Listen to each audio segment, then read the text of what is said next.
company with ambition, that was always that strung a chord with me. I was one of the first ones that joined Stena when it was just quite a small business. I've been with Stena Drilling since the very beginning. Second day at Stena was out to the Stena Spey for the SBS in 1998 in Rotterdam. We had also the D and the Clyde at the time, and the company was building the Tay and the Dawn as well, so it was quite an exciting time to join. Joined Stena Drilling as a project accountant back in 1997. Was lucky enough to be part of the Clyde upgrade, the Stena Tay construction, Stena Dawn construction. They had the Ben Loyal, which became Stena Clyde. We had Ben Rear, which became the Stena Forth. There was the Stena D and the Stena Spey.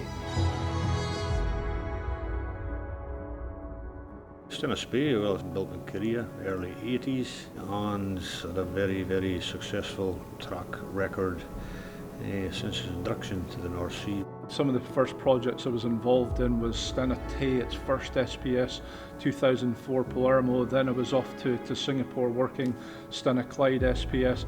I guess the first work I had really was looking after the fleet. We just had semi-submersibles at that time, so I was heavily involved in the Stena Spey and also the Stena Dawn. The rigs would come off all had anchors. The Stena Dawn had full DP. The older rigs were very manual.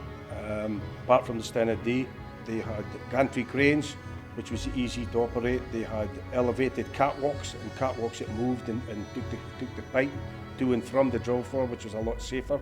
The electrical and electronics was quite basic, but now everything's very much PLC controlled and data driven. Stena Tay was important from the perspective that it was the first rammed rig Stena Drilling had in its fleet, which followed up with the Stena Dawn and the 4 drill ships. It was kind of a starting point. It was also Stena Drilling's first deepwater unit. Tay got signed a 5-year contract in 2005, and that gave us the green light for the investment for the Drill Max.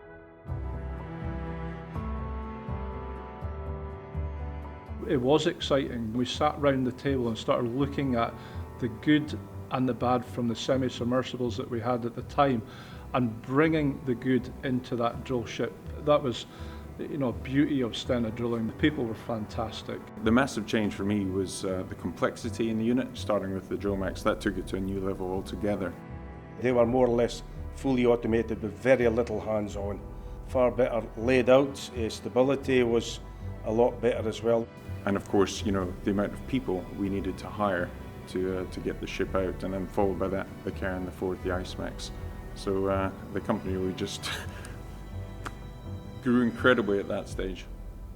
When we got the ships from 2007, 2008 onwards, we took a much more global presence. Technology improved, there was a steep learning curve, and also the number of people involved on the rig. We suddenly went from 85 or 90 people to nearly 200 people. The back office and the expertise within the business has changed hugely.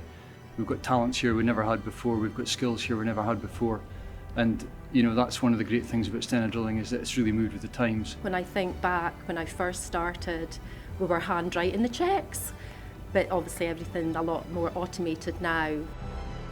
I think we all understand the importance of energy security, but at the same time decarbonising the society and heading towards a transition, but that needs to be done with care, of course. And Stena Drilling is doing their part with new targets to performance and new targets to sustainability, so being an environmental focus. Our clients now ask us, what are we doing to reduce our carbon footprint? How can we assist them on their upstream operations to also reduce their carbon footprint? I joined Stena as the rig manager for the Stena Drill Max. I used to be the client with the Stena Cairn project. You see things from a different perspective. You have to look more globally rather than locally. I get to go on all of our rigs and talk to all of our people. Put it simply, it's all down to the people. We run a business that consists of units in the sea which are useless without the people on board. Our values are clear. We all communicate and we all see how each other behave. It's vital to how the culture is maintained within the business. I've worked with a lot of people over the years, seen them come in at grassroots, developed them through the current day, and a lot of these people are now spread across the fleet.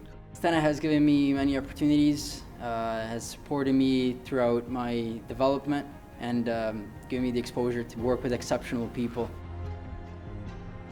I think there's a special sauce in Stena Drilling which makes us a great company in my mind.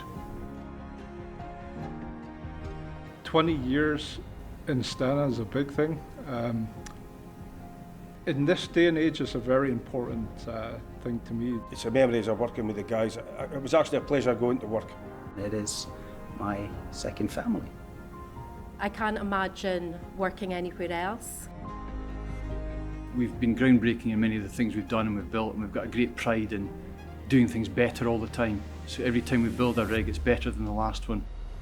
It's not a company set on old values, but it's a company that's set on tomorrow's values.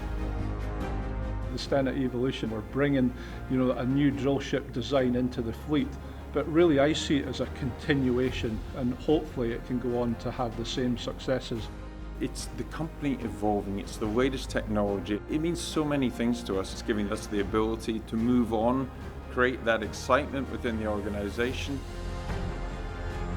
Nearly a decade later, here we are again, another Stena Drilling drill ship in the fleet.